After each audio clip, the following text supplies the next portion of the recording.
Good evening and welcome to the Psychic Coffee Shop. I'm Aeson Knight, and of course I'm with Techie Joe. How are you, baby?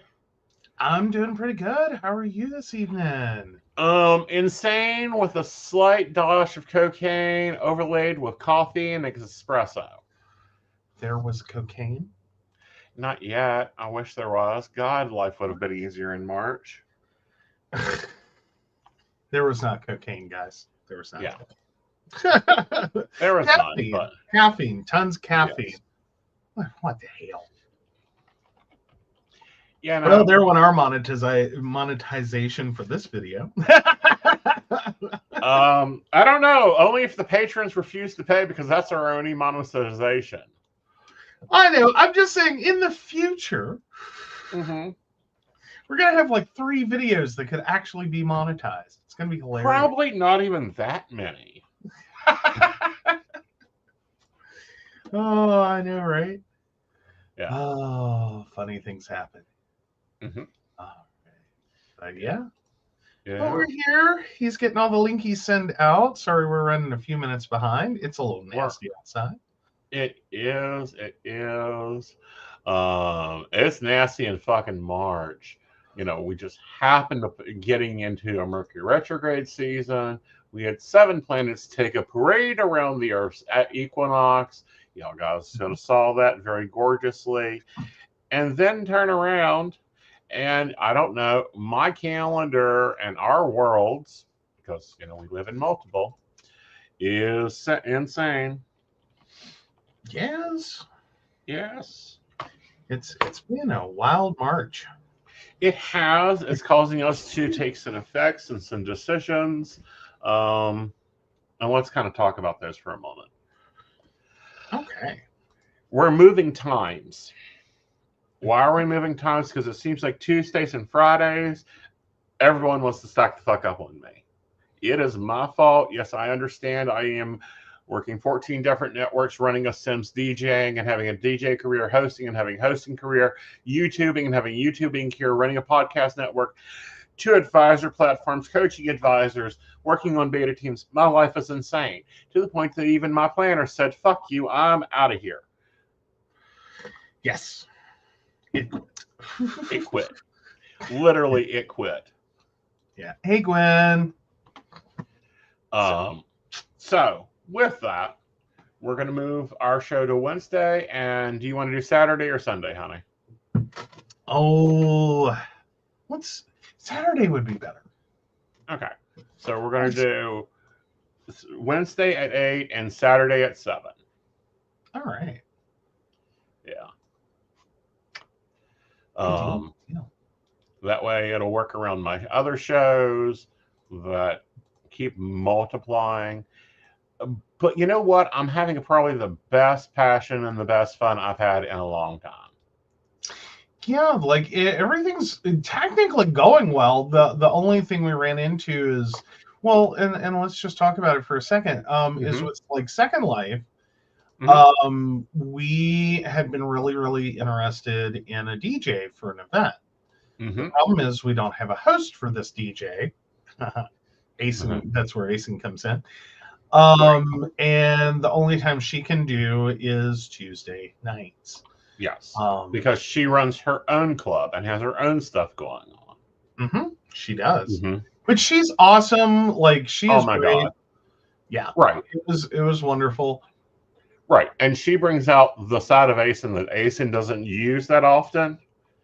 Like my DJ versus my host side is totally different because it's a totally different operation.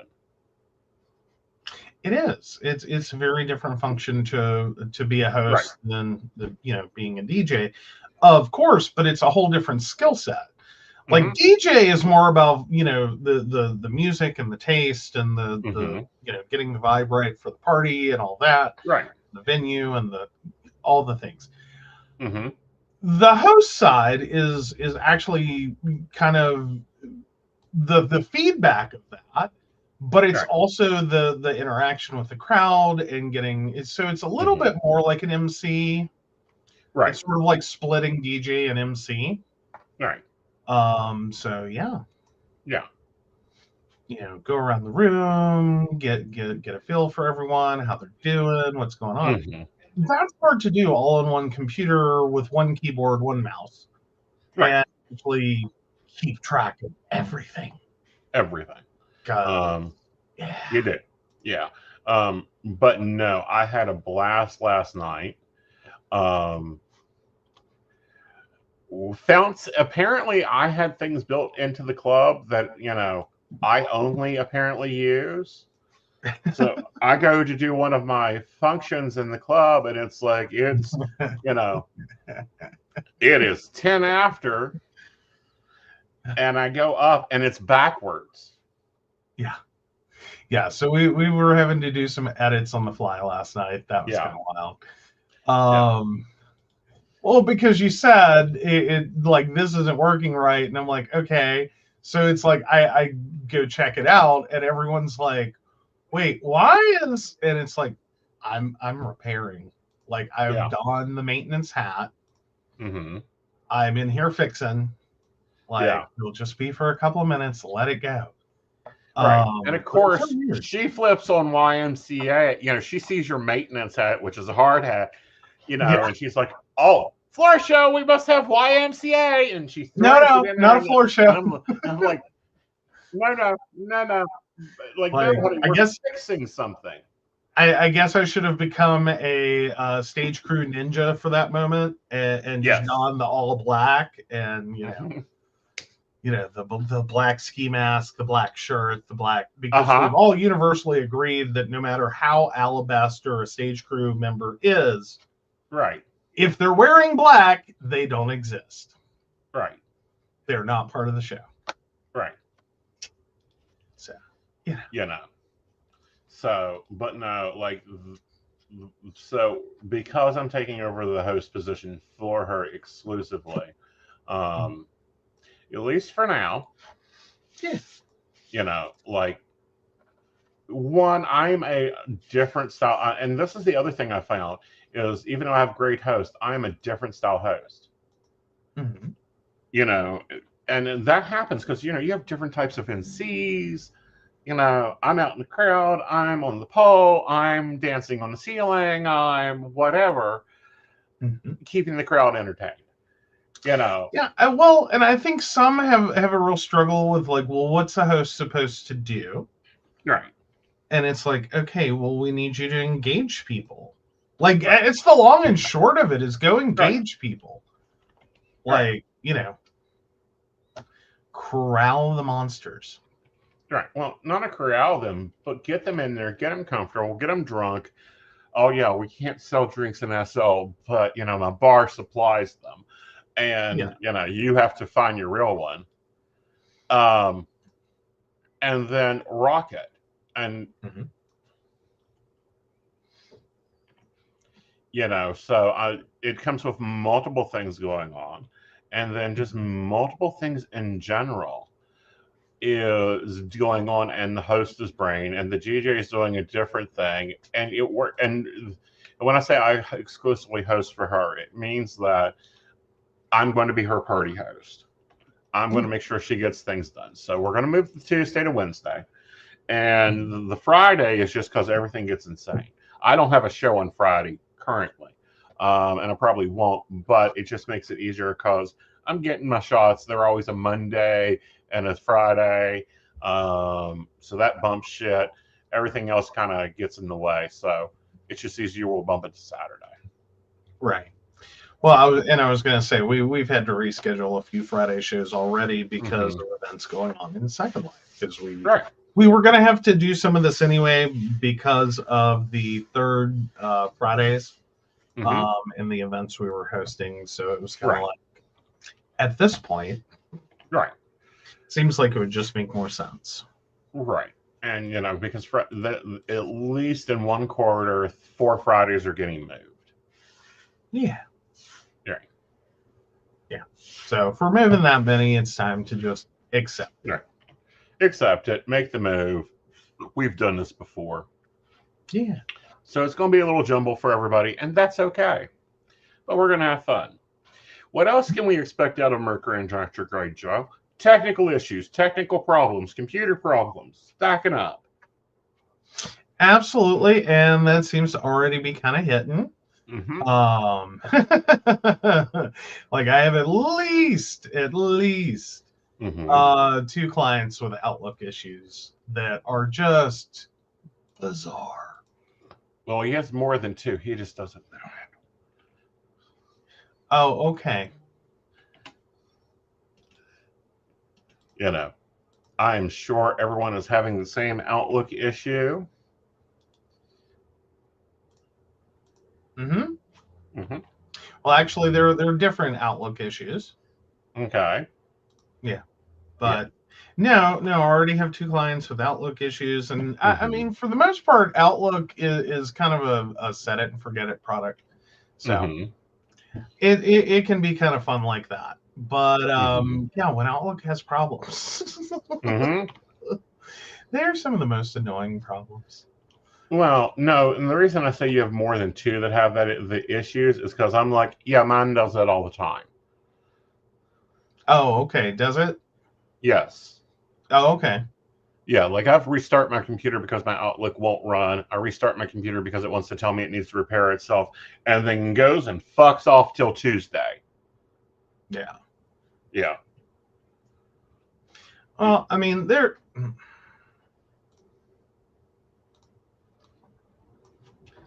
like Outlook does have its moments. That for everyone. These are pretty pervasive and intense problems for Right. these clients. Yeah. It is. Because it's become such a bed bone. It's become such a what? It's become such, a backbone of business. I mean, we all live in Outlook. Our calendars, our schedules, our brains, our meeting notes. Well, though I think that's shifting a little bit. Like a lot of companies seem to be really pushing for you to go website only, and just skip the email client. Which is weird. Which, I mean, okay, it kind of makes sense on one side, but for long-term Outlook power users, for long-term Windows Mail users, Thunderbird users, giving up that email client is a real struggle. It is. Like people spend years like setting up rules and processes and all the things that they need. So asking them to convert all that over to the website, and then not necessarily have all the same tools, it is a struggle. Right. It's a struggle. It's a real hard stance on things. And, for me, like my Outlook, it manages so much to the point that, I now have to, it was doing things that Google does because the new Outlook won't do it. Yeah.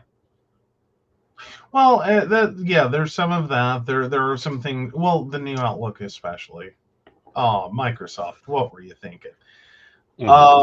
Because effectively it is a weird kind of webmail client of its own. And yeah, Microsoft, what were you thinking? Like the stability there is garbage. Right. And then there's a lot of things with the older Outlook, because Microsoft is running, concurrent products. Right. I think they just abandoned and were like, yeah, we're not doing anything about that. Yeah. And it's like, oh, could you reconsider that? Consider that. Yeah. And your best operations, you need to reconsider a lot Outlook with this Monarch program. Oh, yeah.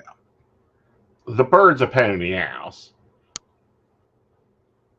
And now they've decided, and the cigarettes were bad, and now they're naming their new project Monarch.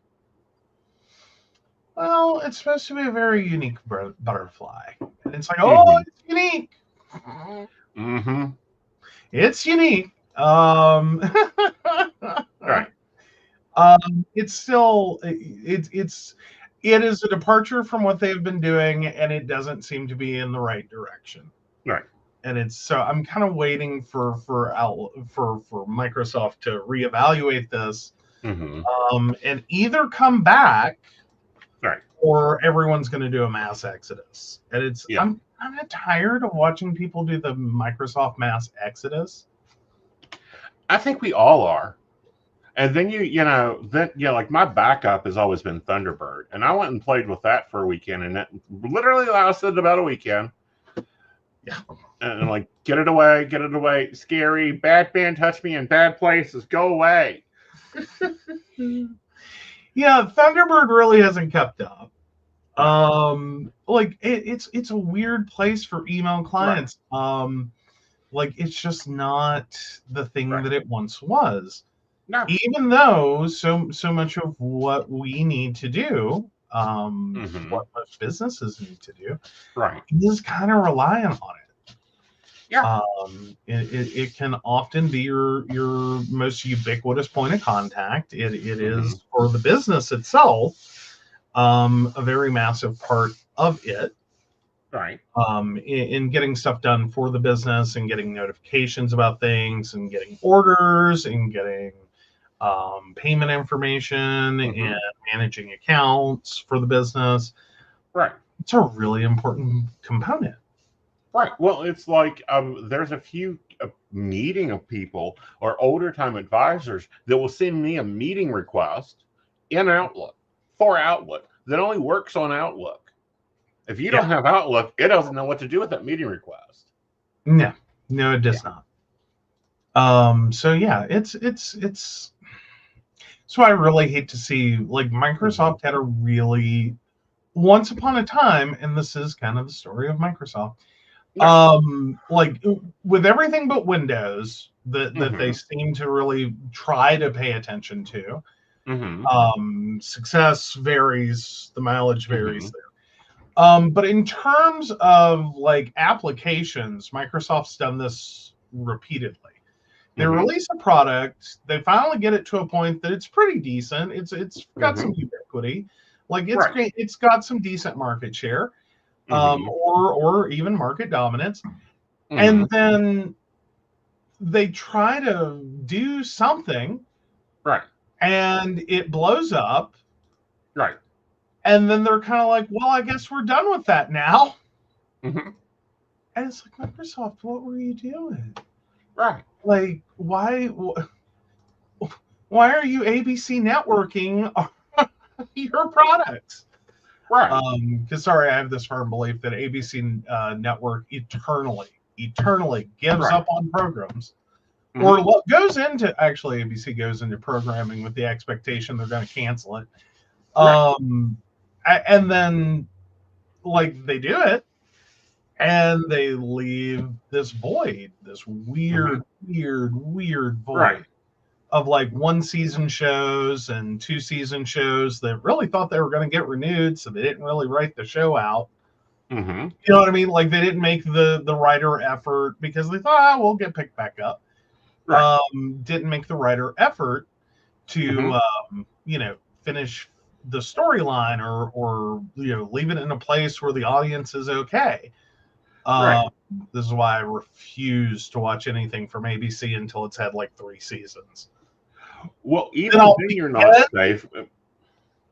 Well, and at that point, I will begin to believe they're going to continue it long enough that like a writer could get it to a point that you can leave the show without being like, what? But no, they've done that. They burned me too many times. They really did.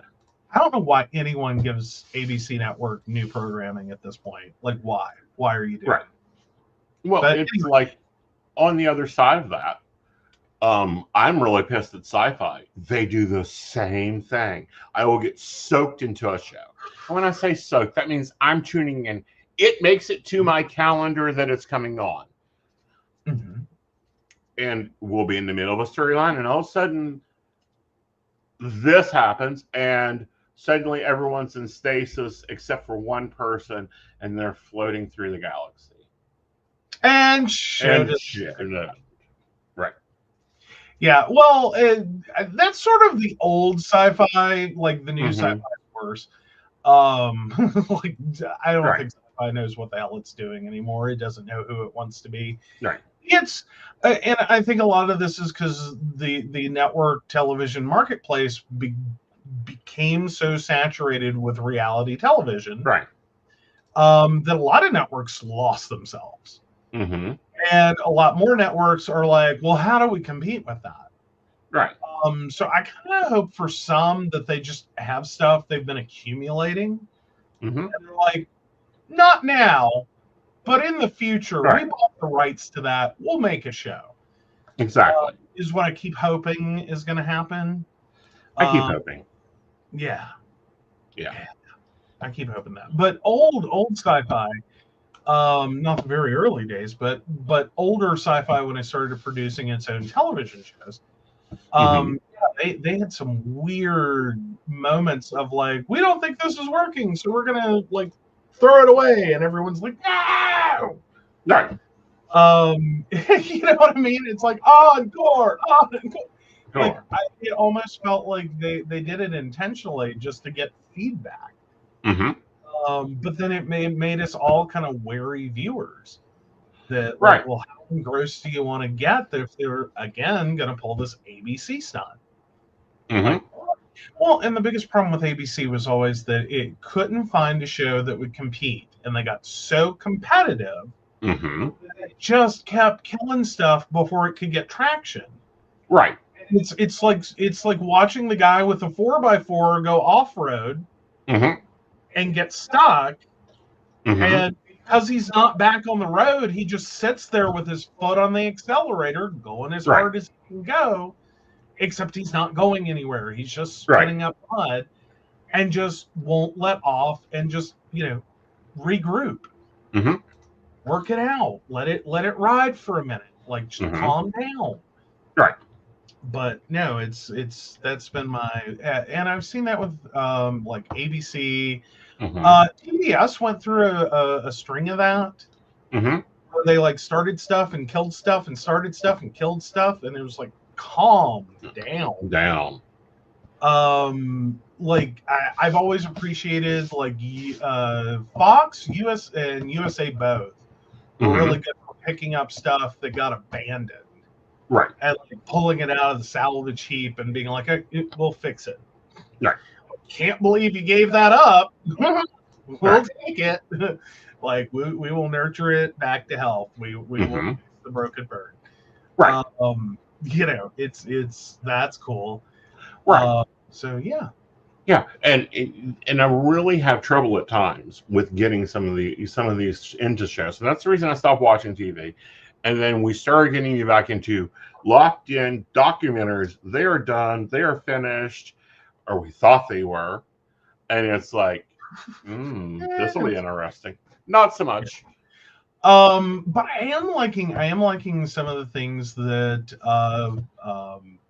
streaming services are doing with their programming. I will say that I kind of like the show in a season. Yeah. Which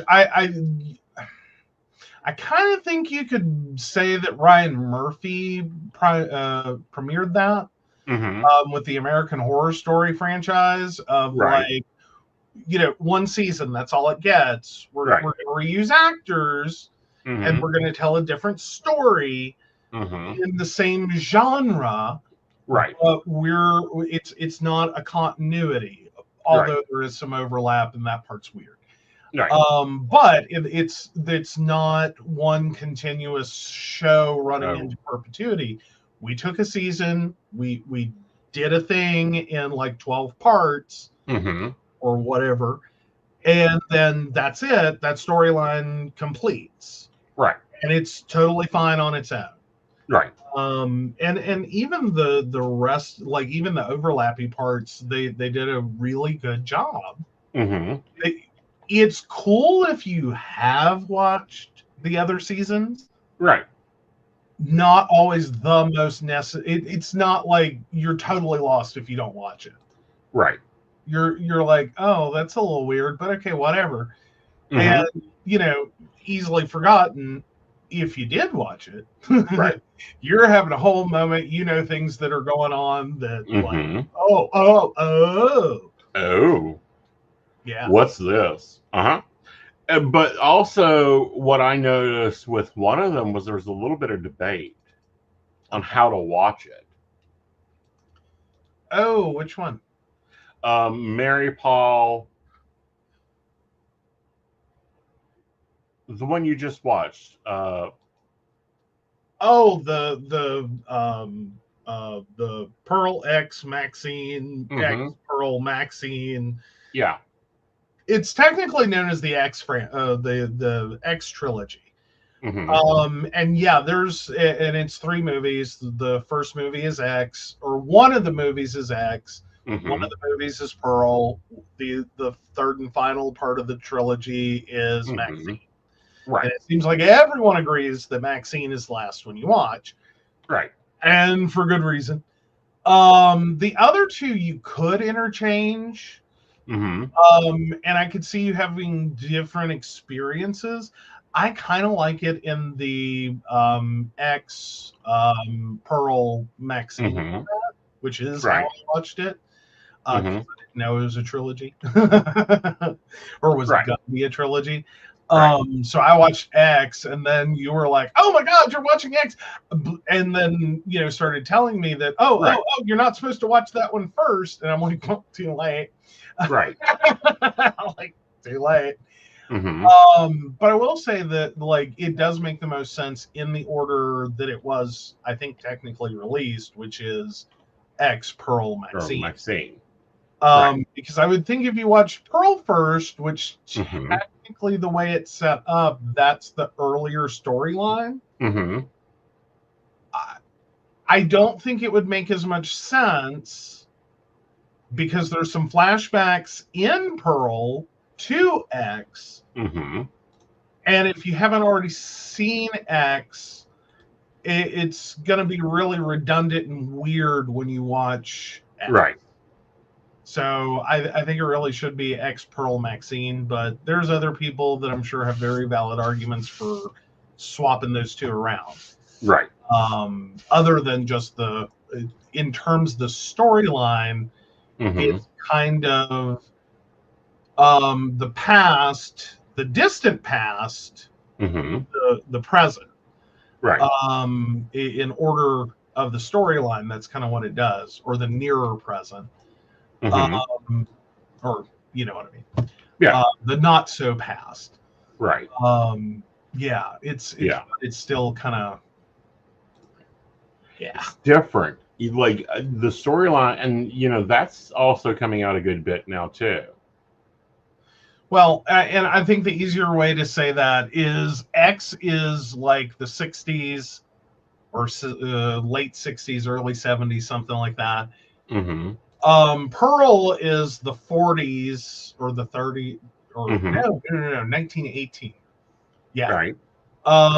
Is when that one is, or somewhere in there. And then the 80s for Maxine. Right. So yeah. But no, it works. Right. Yeah.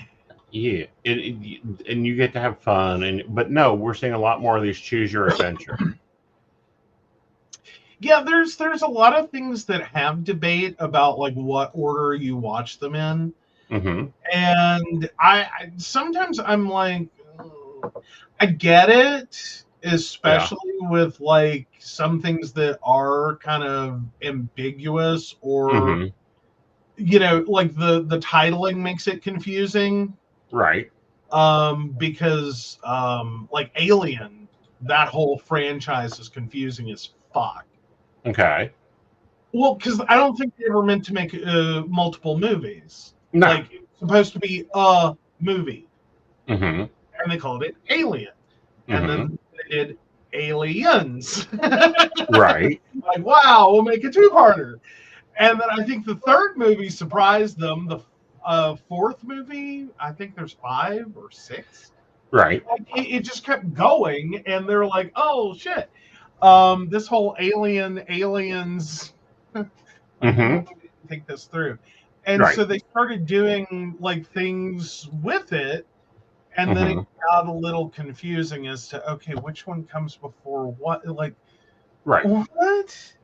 what, where, how? And that's one that if you get it out of order, you know really quickly you got it out of order. Because you don't know really quickly. You end up watching a whole movie thinking that you're just getting random, like, information, only to find out, no, they're referencing a whole other movie that you were supposed to watch first. Yeah. And it's like, well, gee, why didn't you put 1, 2, 3? And it's like, because we didn't think there was going to be a 3. Well, the bigger problem was we made the original. And then we're like, okay, well, we'll just add an S and make the second one. And then we made the third one. And then we really tried to kill it with number 4. And it survived. Somehow. Yeah, so we just slapped another word into the title and what the hell? Here we go again. Like, because it is how it ends up feeling. It's kind of weird to put it that way, but it is kind of how it ends up feeling. And they had to bend some stuff to make that happen, and it's very, anyway, if you haven't watched it, it's a great series, or great, It is a very good series. I don't remember if it's 4 or 5 movies in 5. Is it? Okay, I never could remember. Yeah.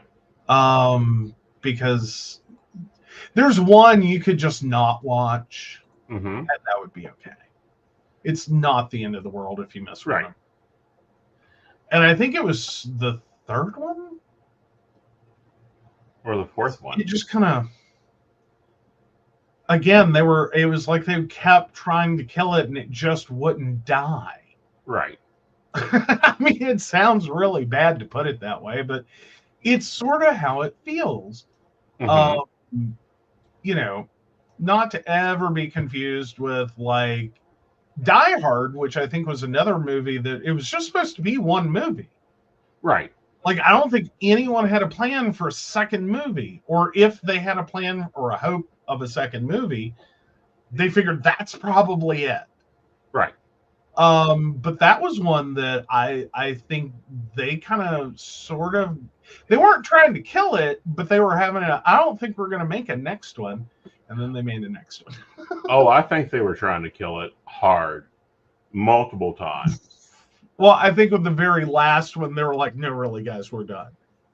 Halloween, that's another one that I think Halloween was supposed to have been the only movie. And then by the time you get to the literal last Halloween movie, right? Like, God bless Jamie Lee Curtis, she is done. Right.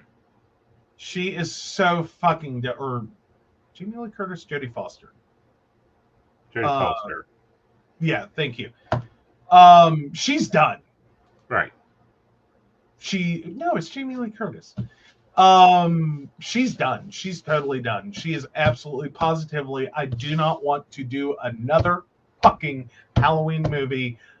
I'm goddamn done. Right. And it really, she does really good. But like the last 5 minutes of the movie, like the look on her face is like, if y'all bring me back for one more goddamn movie, someone will legitimately die on set. Right. Maybe that's just my impression, but that last 5 minutes of the movie is like, you fucking bring me back one more time. Right. Like, dare you. Dare you. I'm too old for this shit. Right.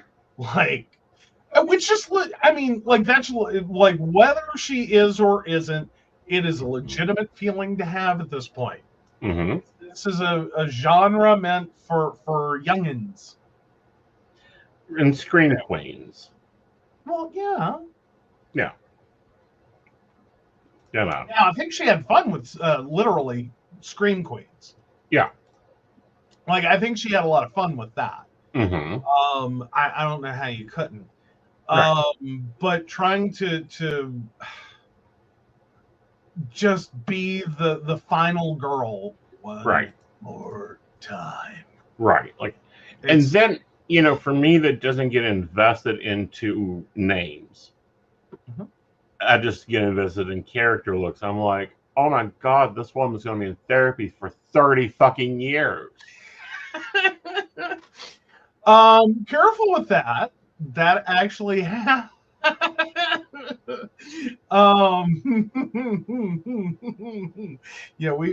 don't go there with Jamie Lee Curtis because her mother is the one who did Psycho. Uh-huh. And apparently did require therapy and never got over parts of that movie. Mm-hmm. Apparently Alfred Hitchcock and the whole Psycho premise scared the bejesus out of her. Mm-hmm. So yeah. She was glad not to be a final girl. Yeah. She was done. Mm-hmm. But yeah, apparently, it was apparently quite gruesome and funny. Right. So Brenda says, if they do a new Halloween, they both need to off each other and end it, or Jason places flowers on her grave and retires. Yes.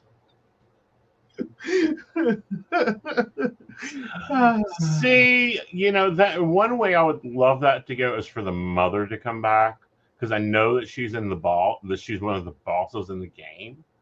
I would love for the mother to come back and be like, it's not Jason, it's his mother.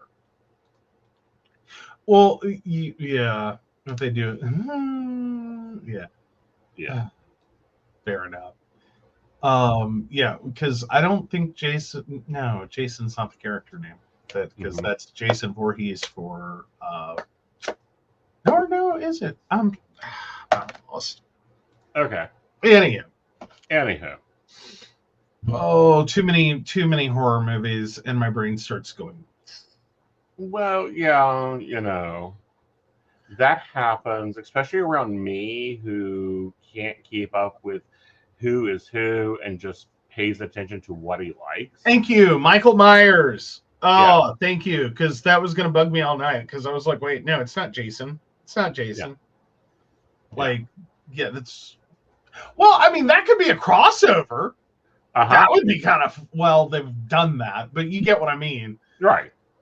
Like, maybe we can make it like Grumpier Old Men, but with Jason Voorhees and Michael Myers. Mm-hmm. That could be a fun, place to take that. Oh, there's so many places we could take that. Like Lost into Space. I mean, went to the moon. And I'm going to say my statement, and a lot of people won't agree with me. Hollywood writers need better drugs. Point blank.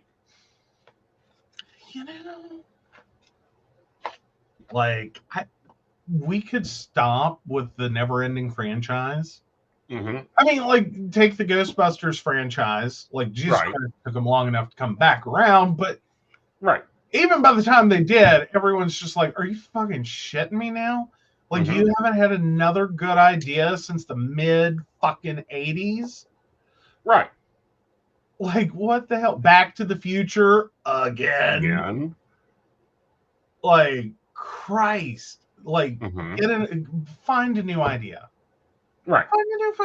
But it leaves me to wonder, is it legitimately that we can't find a new good idea? Mm-hmm. Or is it that we are consuming so much content more than any other generation, and we're wanting new, constantly new? Because if you remember, 80s, the 90s, the early 2000s even, you watched a fucking rerun because you didn't have other choices. Right. You didn't have other choices. Right.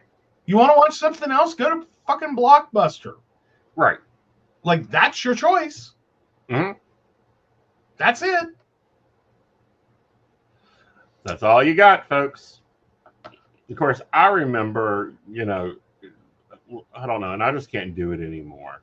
This, waiting a week for a show, waiting a week for a show, waiting a week and watching a show, that gets on my nerves too. Yeah, it can. Yeah. I will say it can. I'm currently doing that with White Lotus. Are you watching it? Yeah. Okay. Yeah, I will definitely agree with other people. Like, you threw me with the new theme music. Mm-hmm. Like, why did you do new theme music? That's really bugging the hell out of me. Right. Because you're doing the same opening artwork. Right. Or stylistically. Mm-hmm. It feels wrong. Like it's going to be an SNL skit or something. Mm-hmm. But it's okay. Meanwhile, did anyone watch episode 3 of season 3 yet? Oh my God, that realization moment. Right. Was it good? It was. I hadn't even placed the actor yet. Mm-hmm. When as in, I hadn't caught it yet. I hadn't really thought it through. I kept thinking, who the fuck is that guy? Mm-hmm. And then one of the characters that's part of the storyline, and Mm-hmm. it's like, oh shit! Right. Oh, that's her crossover. Fuck, I missed the crossover. Right. Because each one of the seasons, like season 1 to season 2, there's a crossover character. Season 2 to season 3, there's a crossover character. Mm-hmm. Missed it. Totally effing missed it. Oh, goodness. I had not caught him yet. Like, I knew I recognized him from other stuff. I just wasn't processing him as, like, duh, stupid, from season 2. And then it was like, oh, shit. Yeah. Oh. But again, back to blaming Ryan Murphy for shit. Like, done to my brain, man. Right. Like, I've stopped paying attention to it's the same actor. Right. Is it the same character? Mm-hmm. Like, it's no, because Ryan Murphy has destroyed all of our brains with, like, I don't know how many seasons of American Horror Story now. Well, yeah, but he's also getting a little sadistic with American Horror Story and getting rude, and I'm about ready to, I don't know, send a nasty gram to him and go fuck off. It's been rude and sadistic since the beginning. It's part of its charm. Right, but like his over-sexualization is getting on my nerves in a lot of his works. Well, I mean, fair enough, but again, part of the charm. Yeah. It's kind of like everything. It's literally like he took the playbook of you can't do that and went, watch me. Watch me. And it's been successful. Mm-hmm. Oh, Google still hasn't watched any of them. Oh, wow. Well, cool. I've watched some of them. I love Coven. Of course, I love Coven because it was his best one yet. Mm-hmm. Mm-hmm. Well, Mm-hmm. I don't know. My heart's always going to be in the murder house. I know. Locked away in a cage. No, not locked in a cage. In the middle of the kitchen for every knockdown drag out in that fucking show. Mm-hmm. Like, every fucking fight happens in that kitchen. Right. Oh, Brenda's with you on Coven was the best.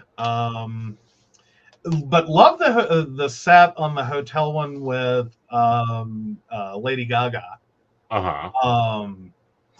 Speaking of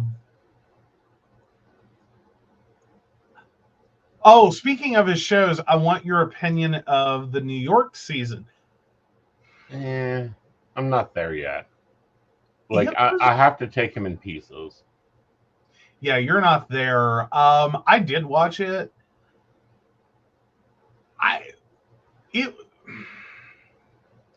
That's one I think got a little flaky in the end. Mm-hmm. Like it was almost like, oh shit, this is our last episode. We got to tie all this fucking shit together. Fuck. Yeah. Yeah. Yeah. That's the one where it's like, hurry up, hurry up, hurry up, Right. hurry up. Like and that's the. I mean, the show is lovely paced all the way up to the last episode, and that last episode just tries to do too much. Right. It's just like rip the Band-Aid off and like pull out a couple of veins while you do it, and then just like, and we're done. Right. And it's like, oh, there should have been like 3 more episodes after that. Right. That was my biggest reaction to that one. It was going great, the all but the last episode, and then it was just like, we have to ram all this in. Like, that's the only one I really that I think as a season, because of that, is probably the worst season to me. Okay. Like, just because it just tries to ram too much into the last episode and be done. Right. So all the other ones though, I've been really good with. Roanoke was good. He needed some research on Roanoke. He really did. Well, I mean, it's supposed to be loosely based. Right. Yeah. But honey, if that's loose, someone get me some needle and thread. It needs sewn up. I mean, it's just a couple of stitches loose, but you know. Yeah. Anywho, but no, like Roanoke was okay. Apocalypse, I needed a drink for. Yeah. I did. Like I don't know what he done, but he didn't put everything there. And then when he did, it was just like, get me a drink because this is the only way you can watch this one. Yeah, and then I think Circus was probably one of the harder ones to watch. Right. Like, it was just kind of, or Freak Show, I think it's technically what it was. But yeah, that was a hard season to watch. Mm-hmm. Right. Like, it was good. It just, yeah, Freak Show. That it was. Yeah, it was special. Yeah, that was probably the hardest one to watch. I don't know. That's one of those. It just I don't know how to best describe it. Is you ever watch something and you legitimately feel gross, like grimy, not like gross out, but just you feel like you need a shower after every episode. Right. It's the what is that called? Grunge. There's so much grunge to it that it just feels like, oh, I need a shower. Right. Yeah. Brenda's saying Freak Show I couldn't binge. I had to take it a few at a time. Yeah. Right. Yeah, that one was just. But no, I mean, but how many shows manage that? You know what I mean? Like there's a level of artistry to get someone to that point that like you just can't. Right. You know what I mean? Like that's a lot of shows you just can't because it's like, I'm so fucking bored. I'm so tired. This is different. That's not what it is. This is, I'm that repulsed. Like, you conveyed that across a television screen. Wow. Yeah. I mean, because no one actually died. This is a television show. Yeah. You know what I mean? Like that's a level of artistry. Like, you can hate him all you want to. You know what I mean? But that's a level of artistry. You know, it's that's something. Yeah. It's something. It gets complex, and then it gets even more complex, and then something you have to take notes for. Some of them, yeah, you really do. Because, like, there one, especially with that many characters, like that many storylines, it gets a little confusing.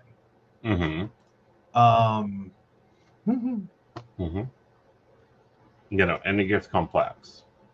Yeah. All right. All right. So I thought we would do some psychic and some real witch questions. I'm going to let you choose them. I'm going to give and the reason is I'm giving my hot take to them. Some people may like my hot take. Some people may not like my hot take. But it's my hot take. You can mail your hate mail to nevergonnaanswerthis@aesonknight.com. So let's take off with that. All right. I saw one. Oh, this one could be fun. So this is an R psychic. Wondering about why a third party might not show up and be read by the reader. Could it be distance? I have my trusted psychics I go to that that have predicted and read things so accurately. However, there is this present thing that I'm kind of trying to figure out why a third party energy did not come forward. I asked about a person who I knew was in a relationship a while ago. Nothing happened. Time moved forward, and we meet again. My intuition could tell me he was single or almost single this time, but wanted to see or hear for myself before making a move. Mm-hmm. There were signs there was mutual attraction. I remember I asked one of my trusted readers about it in a reading that had nothing to do with him, and they said they couldn't see anyone involved with him. Over time, I asked another two people, and they said the same thing. Their actual words are closer to no one he feels connected to, and if yes, it's nothing serious. Yeah.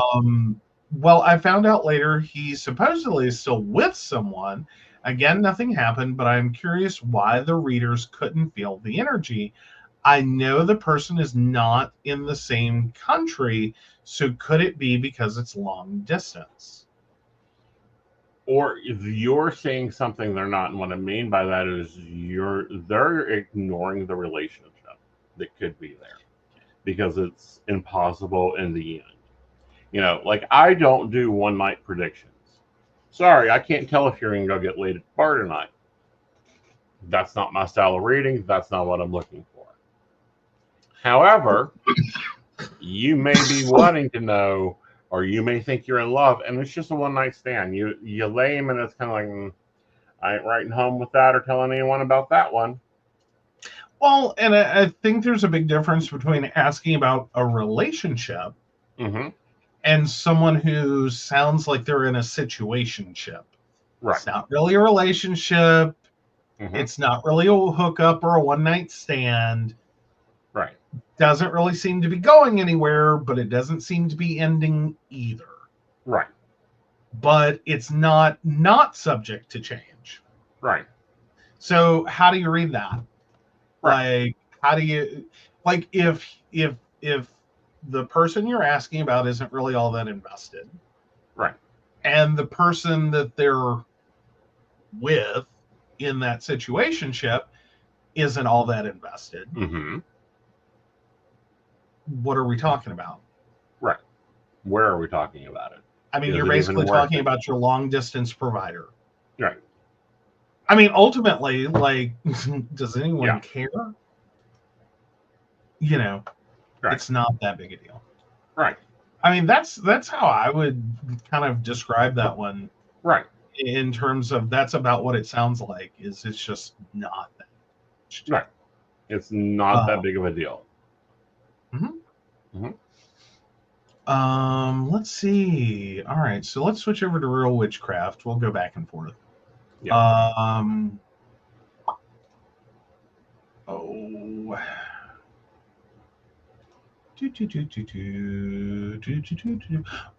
this could be a fun one. Okay. So this was 5 days ago. So that, which is very relevant to the question. But what kind of magic will be possible with the alignment? And that's 7 planets are aligned. That was basically like the totality of this right. post. So what with 7 planets aligned does that open up magically? Right. A little bit of everything. I mean, because you've got 7 planets there. You can be doing the Taskmaster routine where it's like creating the task list because you got Saturn there with Venus and Jupiter in. That's fucking money. So we want to focus on work, prosperity. wouldn't really do love. I mean, because that's just not going to be your mode of operation. Mm-hmm. Mm-hmm. So it ultimately has a lot more to do with Mercury being involved, is what it looks like. Mm-hmm. Like Venus is there, but now's not. Well, you can use one facet of Venus, but I wouldn't recommend using the other. Okay. You can use Venus's money and liking of pretty things, but I would not recommend using the other side of that, which is the Venus side of love, because you don't want that taskmaster energy from Saturn, and you really probably don't want your ex coming in either. Okay. And then for like the other planets, for like Mars, for instance, war, communication, activation, authority. So really good activator. Yeah. Okay.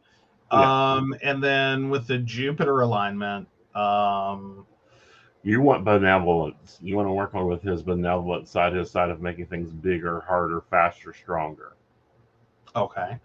And within Saturn, it was really helpful if someone put a list of all the different planets. That's wonderful. See, that's the fly in the ornament side here. Yeah, that's the taskmaster that's going to be like, you will make this happen. Yeah. So, and that's that discipline, right? Restriction, and that's inherently the problem. Right. So with Uranus, so it sounds like we're going for like sudden changes. Mm-hmm. And then with Neptune, what, intuition? Right. Okay. All right. I was like, we were curious. Mm-hmm. Oh, yeah. And then, okay. Yeah, we got all the planets in there. Right. So, yeah. So even though all, like each planet has its own like list of things, in the specific moment, they're all like, you don't get all those things. Like if you were just working with Mars, you would have a few different things to work with. But the more you stack them up, the more you have to realize how influenced they are and the parts of them that work together. Right. You've got to realize the parts of the team that work as a team. Okay. Venus can deal with money or she can deal with love. One of the two. Well, do you want a taskmastering love? Only if you got a kink for it. Like, yeah, you know, if you're looking for a new dominatrix, would be a good time to do that. Right. But probably not what most people would be looking for. Right. Like not and making this kind of effort. Exactly. So yeah, that's yeah. I mean, I think that was a really good question in terms of like we don't often think about, like we talk about the events, we talk about what they can do to people. Right. This kind of takes that one step further and goes, well, what magically could I use it for? Like, because this is going to be like, well, and it's a rare occurrence, as I understand. Every 40 years. Yeah, so it's a rare occurrence. So like, what's what could I? Right. How can I capitalize on this that I'm not going to do for another 40 years? Right. And what can I use this for to be at the best, the most profitable, most existence, most everything? And it gets really in connection there. And that's when you really have to rely on your astrology. You have to rely on your properties. You have to look at everything and see where it goes to. I mean, because some things like Mars, you don't need war with love. Sometimes you do, because you also need that passionate entanglement of the mythos of Mars and Venus always chasing each other. But you got to look at who else is at that table. Okay. Yeah. Well, yeah. And it's find the commonality or the things that, like, I don't think I would find those two things or those seven things. Exactly. Like, or like if you like Mars and Jupiter, benevolent, rulership, war, and activation. Nope, nope. Don't mix a good soup. Yeah, don't use it for that. Mm-hmm. But if you did, dude, yeah. Okay. Explosion. All right. So what next? All right. So from our psychic, can a psychic mix up people or energies in a reading? My sister went to a psychic years ago and had a reading done, but almost none of what the psychic said came true. She didn't think much of it. However, there are a few very specific things the psychic said that have now happened in my life. There are very specific predictions and not generalized that can apply to anyone. Right. Is it possible she was reading me? I'm close to my sister and was also brought up during the reading by my sister. Also, can psychics really see years into the future? I don't know what to think, but also it is such an odd coincidence. I go about 2.5 years. Long range predictions I can do, but you got to understand, if you envision a spider web and you are the spider, you are in the center of the spider web, and your life path has those options, and we're looking at the strongest chords. The further you go out, the more options and paths and possibilities it gets to. So 10 years into the future, 20 years into the future, I don't do. Why? Because tomorrow, I could say in 3 years, you're going to meet this lovely guy. He's going to be amazing, and you're going to fall madly in love with him. Well, that's great. And it's going to be in Toronto. Well, you wake up tomorrow and go, fuck this shit. I'm tired of the cold, and you move to New Mexico. Everything went backwards.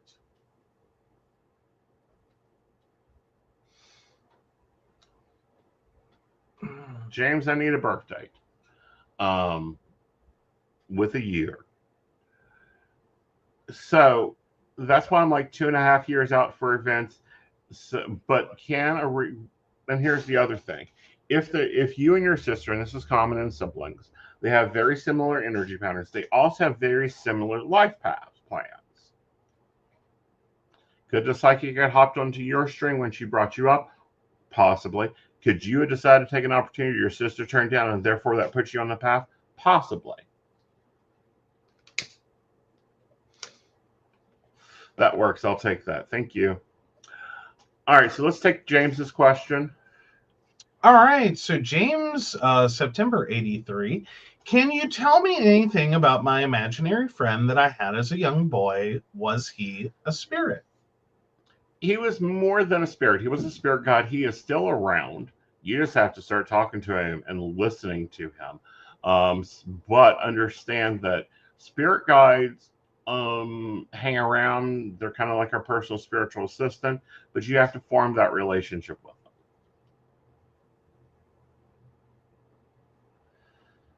them. Okay. All right. What's next? Alrighty, so I'm looking over at Real Witchcraft. Let's see. Well, I like a good. Does anyone know what this is? All right. Does anyone know what this is? So recently, I just had a baby with my now husband, and there have been some kinds of weird things going on. Like I just got done humming to my baby, and a lamp turns on, or I'm rocking him to sleep, and a fan blade breaks, hits the cabinet with his important papers, and lands where I sleep. Found in that cabinet years prior, left by an ex-girlfriend, was a silver pouch tied shut with a red string and powder and hair hidden inside. Does anyone know what these mean? Are they connected? Am I overthinking it? They are not connected in the way you're looking at them to be connected. You have to understand that your child is still connected to the spirit world. B, crossover relatives, grandma, grandpa, great grandma, third cousins of the seventh sister, will be coming to see the new child, welcome them into this world, and help them get used to this plane of existence. With that, weird shit can happen. Baby monitors, not the newer ones, the older ones, can actually pick up hearing like grandmother's voices singing, people in a rocking chair, entertaining the baby when it wakes up at 3 a.m. That type of thing. Okay. So now, as for the cabinet thing, right? The because cabinet thing is, why would we have that in the child's bedroom? First of all, why would you leave that fucking cabinet in the child's bedroom? For me, it's a giant piece of furniture. Well, I understand that. Get an axe, chop the fucker up, and out the door it goes. Well, there you go. You know, as far as the bag, the silver bag with hair and powder tied with a red string, burn the fucker. Yep. Well, I think their question was probably, which, I mean, not that that's unimportant, but I think their question was, so what was there a relationship with the fan blade breaking and hitting the cabinet? Was that meant for them to find this? Was this just a random occurrence? More so probably one of the older family, crossover family members visiting and going, get that fucking thing out of there. Okay. All right. And then let's pop back over to our psychic. Let's see. Yeah, Grandma says get rid of it. Yeah.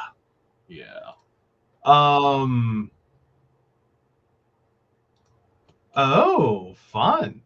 So our psychic, keep it a secret.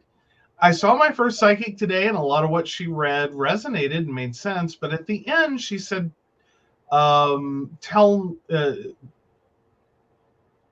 she said to not tell anyone about the reading for like 6 weeks. It's to keep the negativity from affecting it, and also to protect her energy, as well as the psychic. She also at one point tried selling me on a 6-week spiritual cleansing. Is this typical, or was it not legit? Selling on the 6-week psychic cleansing, you can take a fucking shower and be done with that. That's not legit. Not sharing information in a reading can sometimes be advisable if it's a reading that has the A, you want proof of, B, you want to see attentions of, C, it's something that you don't want people's opinions in, because you're going to cause more and more of an observer effect. And if you have people in your life that may not want the best for you, you might not want to be telling them, I'm getting a job in 3 weeks. I'm working this thing out with my ex-wife. You don't want to be sharing that information. The psychic should never share that information, but you personally maybe don't want to be sharing that information if there's people around you that don't get it.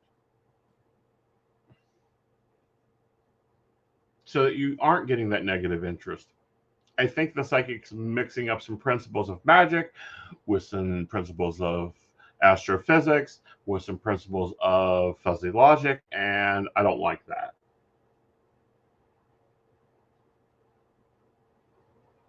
Okay. Okay. All right. Let's see. I thought I was seeing a really good one for a second, and then realized it was not at all what I thought it was. Right. Oh,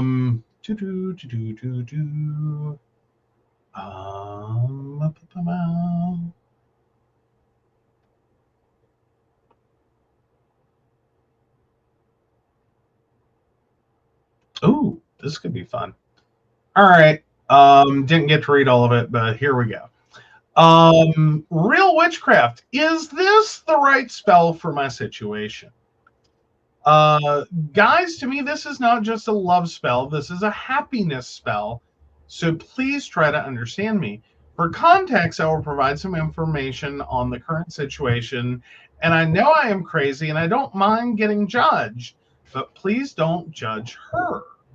I'm a man and I really like a girl. She was a very close friend of mine since 2021, but we stopped talking from 2022 until summer 2024.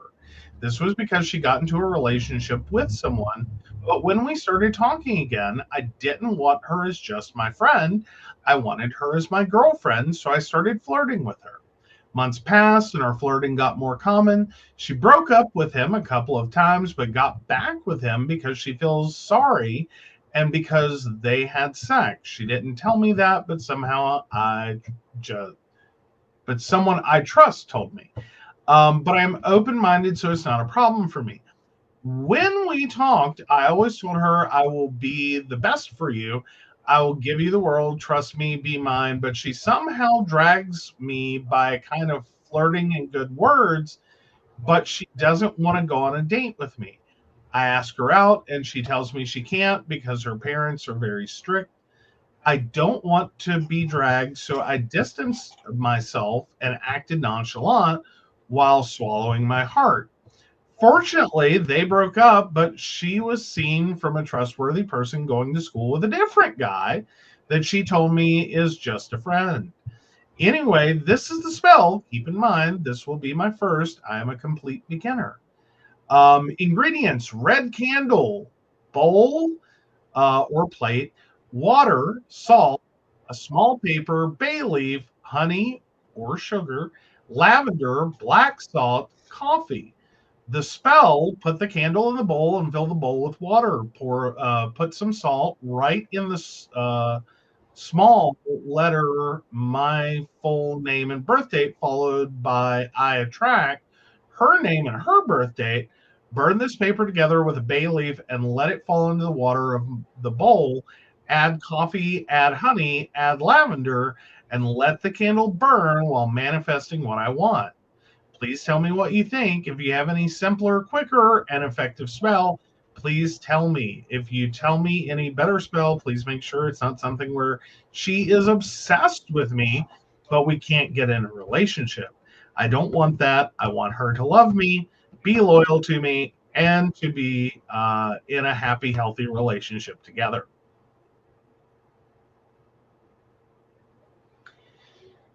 I don't like the spell combination. The ingredients don't go together to begin with. Coffee isn't going to help this situation because you don't want it fast. Bay leaf, that's cute. I would prefer parchment. Like, this whole spell doesn't make sense to begin with. Okay. Okay, we're trying to combine too many things going on here, and making it quick is even worse. Yeah. Rapid may not be. Well, I think that's probably a bit of impatience on OP's part. Right. But yeah, I think trying to speed it up is a bad idea.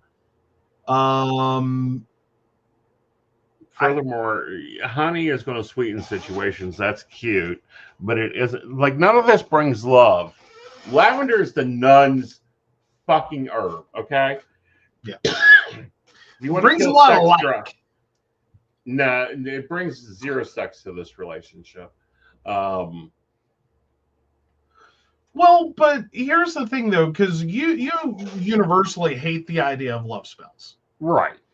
Like, and it seems like OP is kind of on board with the idea that, like, love spells violate consent. That's not what I want to do. I also don't want to create a love obsessed zombie who's just going to keep coming after me. I'm looking to, which honestly, I think this sounds more like what they're looking for is kind of like a road opening, like clear the obstacles. If it's going to happen, let it happen, and just clear the obstacles to make it happen. Right. If it's not going to happen, then, you know, let me get a clear sign that's just not the opportunity. Right. So here's the thing, but here's the bigger thing about it overall. The spell isn't created correctly. Okay. It doesn't have the proper herbs. If anything, it's a confusing set of herbs for the outcome.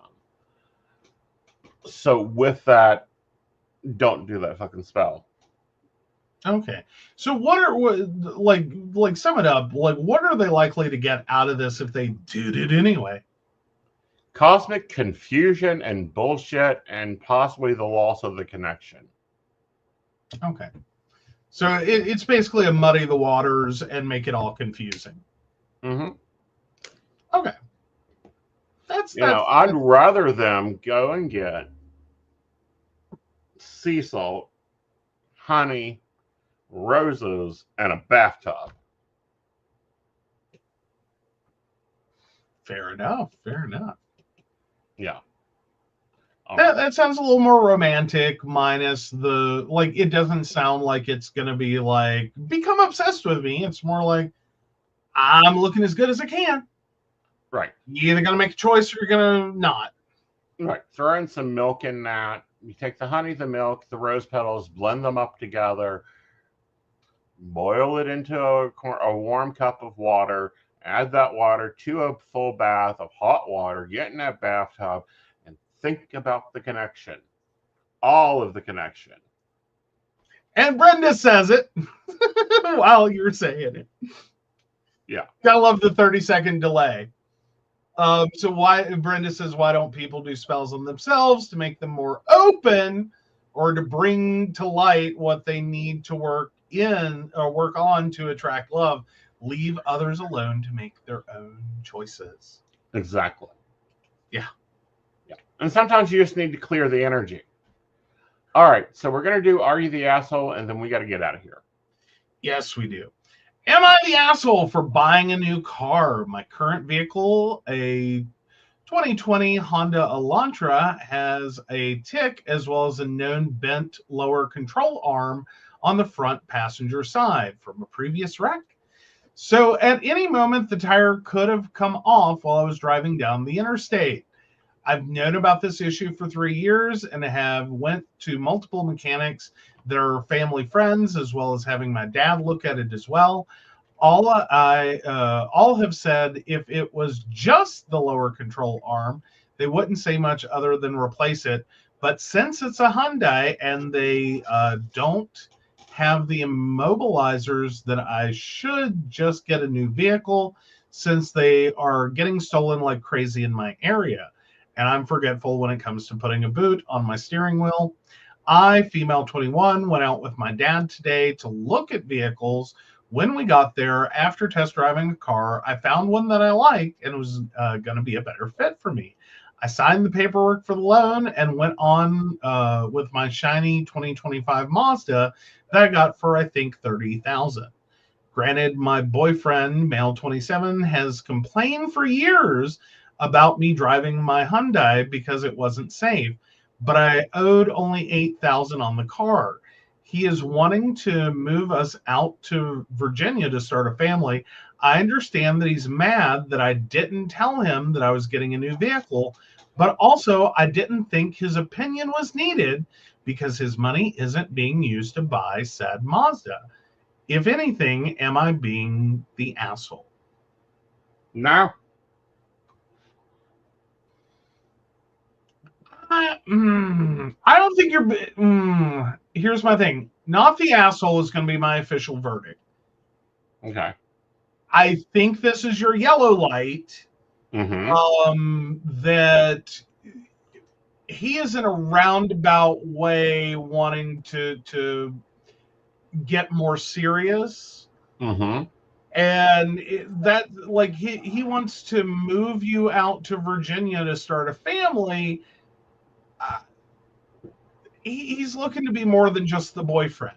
Maybe not right. in official titles and here's your ring. Mm-hmm. But he's looking for this to become less of a you and I and more of us. Right. And I think you making a big purchase, right, car, is ultimately told him, or he's feeling as if, right, that's not what you want. right. Because you didn't involve him, you didn't ask him, you didn't really, not that you needed his permission, but like for his opinion, to help you do this, to whatever. That I think he felt really like this may not be as serious to you, right, as it is to him, even if you are prepared to move to Virginia and start a family. Right. Well, we've been together for 8 years. Mm-hmm. Going on 8 years. I'll walk out tomorrow and buy a new car. Are you going to get mad? I mean, I would probably have some definite issues, but again, it's not like you haven't talked to me about it. It's not that we haven't discussed it.